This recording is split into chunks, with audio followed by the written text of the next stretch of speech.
上次我哋講咗沙特嘅存在主義點樣教我哋去面對生命嘅虛無感。今日我哋會將目光轉向另一個哲學家，佢同樣認為咧，人係唔應該盲目咁接受虛無主義，向虛無感低頭嘅。但同時佢又認為存在主義嘅進路咧，其實係唔可取嘅。沙特嘅嗰一套創造意義嘅方法，其實都係一種自我欺騙。呢個人就係卡繆 Albert Camus。佢認為我哋嘅人生就如同被諸神懲罰嘅 Sisyphus 西西弗斯一樣，日復日咁樣重複做住冇意義嘅工作。西西弗斯係希臘神話裏面嘅一個悲劇人物，佢聰明且狡猾，佢唔單止欺騙到眾神，甚至為咗逃避死亡咧而綁架咗死神，令到人間咧有一段時間係冇咗死亡呢一回事嘅。呢一啲藐視眾神嘅行為，挑戰咗成個世界嘅秩序，最終咧係徹底咁樣激嬲咗諸神。於是希臘嘅諸神決定俾佢一個最殘酷嘅懲罰。呢個懲罰唔係嗰啲捆鎖啊，或者俾火燒啊，而係一個重複而徒勞無功嘅一種徒刑。諸神命令西西弗斯將一嚿巨石推上一座陡峭嘅山，但每當西西弗斯用盡佢全身嘅力氣，將嗰嚿石頭終於推到山頂嘅嗰一剎那，嗰個石頭就會碌翻落山，而西西弗斯必須一次又一次咁將嗰一嚿石頭推上山，而且一次又一次咁眼白白地睇住嚿石碌翻落山。呢一個就係眾神為西西弗斯設計嘅永無止境而且毫無意義嘅刑罰，係真正嘅切切實實嘅無期徒刑。因為諸神認為呢個世界上冇乜嘢懲罰係比徒勞無功且毫無希望嘅勞動係更為可怕嘅。而卡繆認為呢個故事可怕之處，其實在於我哋嘅生活就如同西西弗斯嘅永刑一樣。朝頭早7點鬧鐘響，起身逼地鐵去 office， 跟住處理工作啦，做唔完收工瞓覺，未瞓覺住收工翻屋企瞓覺係啊。第二日鬧鐘又響啦，我哋將前一日嘅生活重新咧再生活一次。或又係起身啦，跟住逼地鐵啦，去 office 啦，跟住繼續做嘢咁樣。我哋好努力咁工作，係為咗生存啊，而生存竟然好似為咗繼續工作咁樣。如果呢一切最終都係一場空嘅，如果我哋真係如同西西弗斯一樣做緊一啲徒勞無功嘅事，咁我哋應該點樣面對呢？大家好，我係 Kat。呢個 channel 咧，主要係同大家探討唔同嘅哲學問題嘅，一齊睇下啲 readings 啊。今日我哋會睇嘅就係法國著名嘅哲學家，亦係著名嘅小說家卡繆 Albert Camus 嘅西西弗斯的神話 The Myth of Sisyphus。卡繆喺呢本書嘅開頭第一句就拋出咗一個令人震驚嘅說話，佢話只有一個真正嚴肅嘅哲學問題。嗰個就係自殺。點解佢咁樣講呢？因為卡繆認為喺我哋討論人有冇靈魂啊，乜嘢係自由意志啊，呢啲咁高深難明嘅問題之前呢，其實我哋首先係要回答一個最基礎嘅問題嘅，就係呢一場人生到底值唔值得我哋活下去嘅呢？如果人生就好似西西弗斯推石頭一樣係毫無意義嘅，咁點解我哋唔係呢一刻就決定 quit 呢？點解我哋依然日復一日咁樣將石頭推上去呢？呢個就係卡繆要回應嘅人生終極難題。卡繆認為咧，我哋要面對嘅最大問題，其實都唔係虛無冇意義，而係荒謬。喺佢嘅語境之下咧，荒謬 absurd 唔係指嗰一啲 nonsensical 嘅嘢，即係唔係嗰啲愚蠢啦、荒唐啦、無稽嘅嘢，而係指呢個世界同我哋人類之間係有一個不能調和嘅矛盾嘅。一邊我哋有理性嘅渴望，我哋希望呢個世界都係理性嘅，係有邏輯，我哋可以理解嘅。我哋期望善有善報，惡有惡報。但另一邊廂個世界實際上係點啊？佢係冷漠嘅，佢只係得喺度嘅啫，佢唔會回應我哋嘅期望嘅。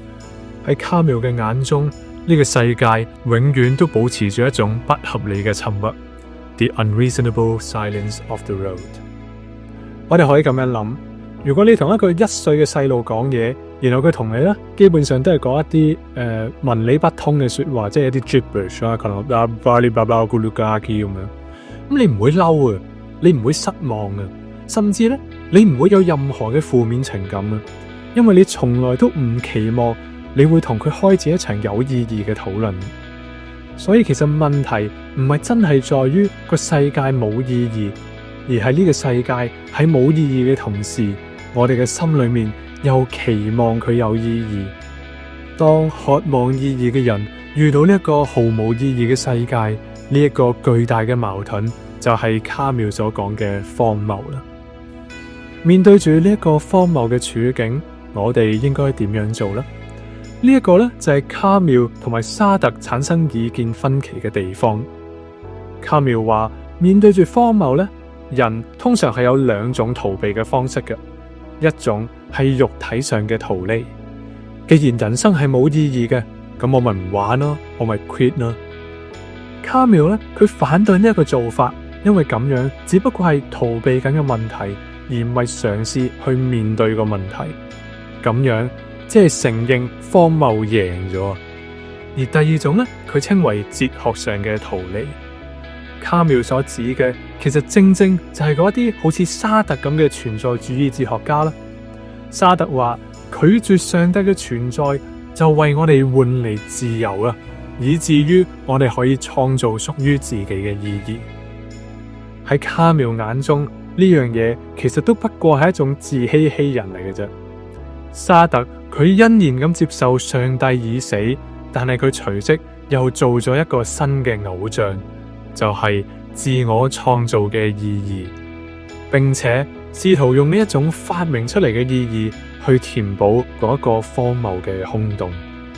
卡繆認為，當沙特話我哋可以定義自己啊，其實佢係嘗試俾人類一種希望。佢讓人類去覺得，如果我哋努力行動，我哋嘅生命就仍然可以係有意義嘅，可以係有重量嘅。呢樣嘢本質上同沙特所批判嘅宗教觀點其實係一樣嘅，就係嘗試去治療嗰個荒謬啦，令到荒謬嘅感覺消失，令到自己心裏面好過一啲。存在主義聲稱荒謬係有解決方法嘅，但係荒謬之所以叫做荒謬，正正就係因為佢係冇解嘅。咁就好似咧，你喺度追求緊一個人，而嗰一個人咧係完全唔理你嘅，你 send 嘅所有 message 佢都係已讀不回嘅。咁傳統宗教嘅答案咧，就好似話俾你聽，你有信心啊，佢其實係考驗緊你嘅啫。嗰個人心底裏面咧，其實中意你噶，話你哋最後咧會喺埋一齊嘅。咁你依家咧只需要堅持就可以噶啦。而沙特嘅存在主義係話咁俾我哋聽啲咩啊？就係啊，我係知道佢唔會回信嘅，但係唔緊要，我可以自己寫一封最偉大嘅情書，因為我寫信嘅呢個行為咧，就已經賦予咗我自己價值啦。卡繆認為，其實呢2個行為咧，都一樣喺度逃避噶。前者咧係用緊一種未來嘅假希望去麻醉呢一刻嘅痛苦，而後者係用一種人為嘅意義去填補嗰個求不得嘅空洞。佢認為正確嘅態度其實係清醒啊！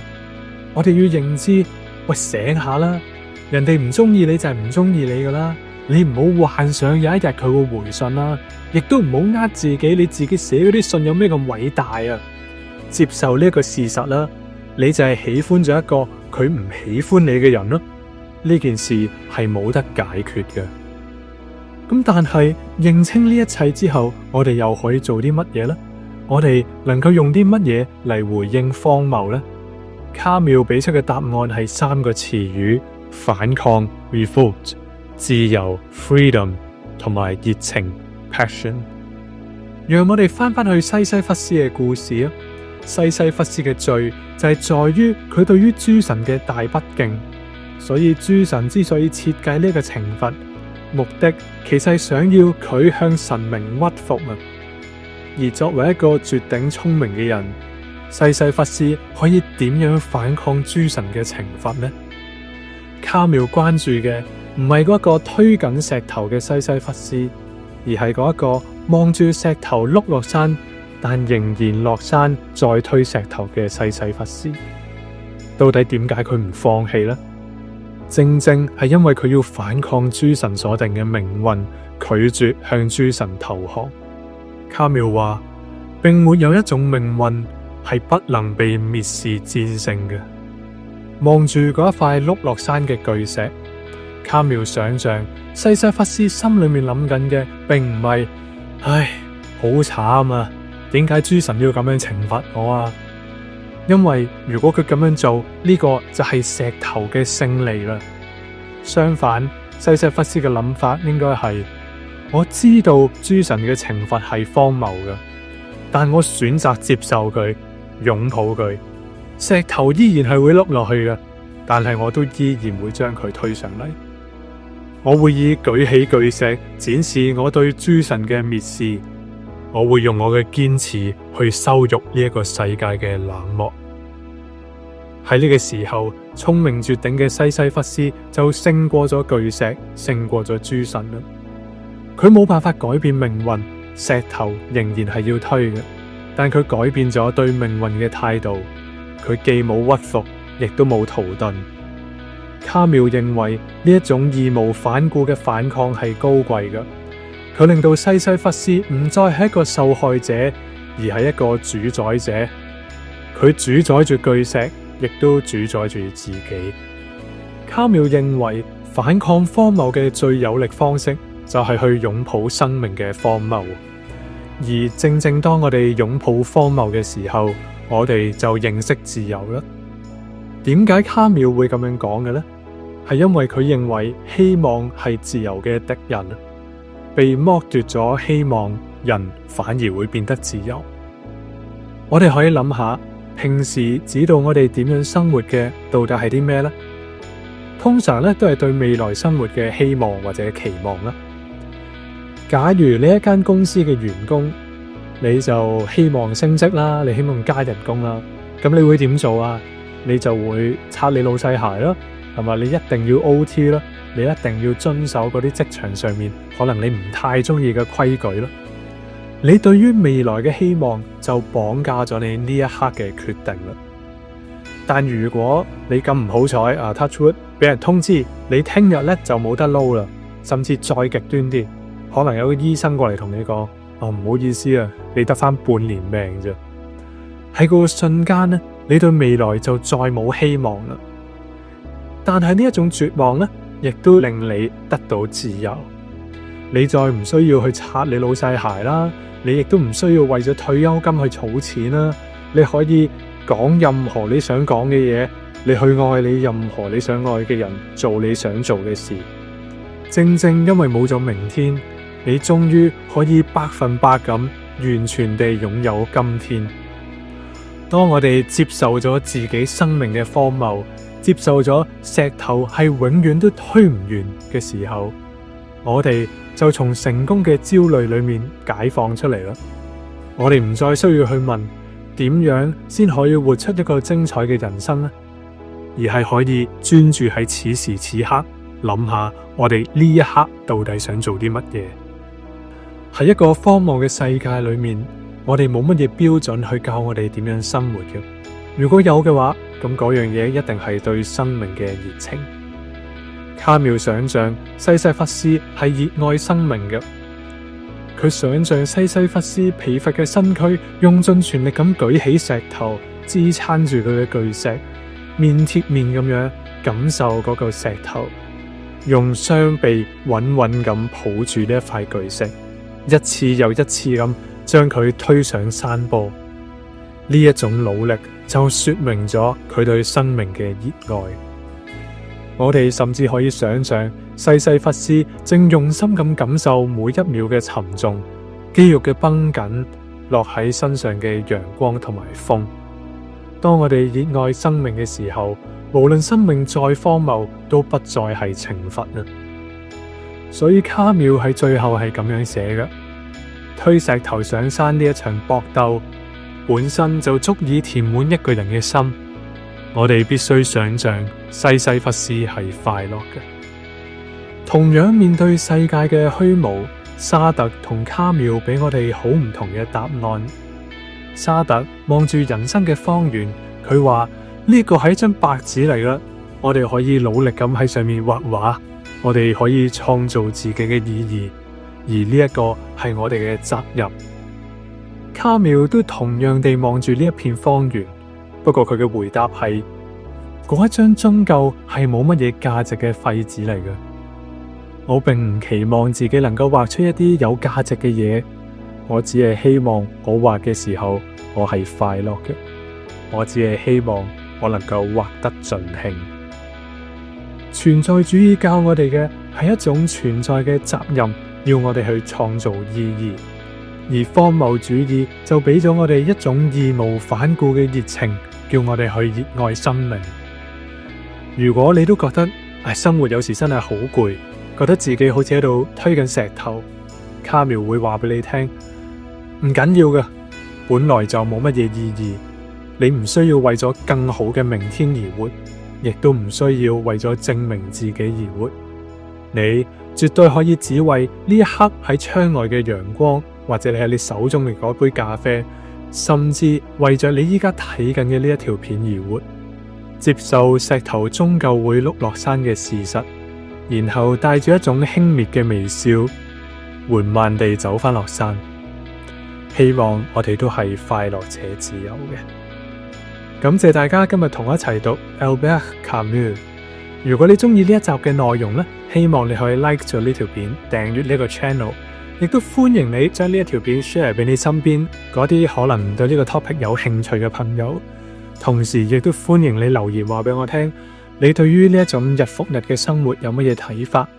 又或者如果你有一啲想一齊談論嘅哲學問題，亦都歡迎你留言話俾我聽。我係 Kat，我哋下次再見，拜拜。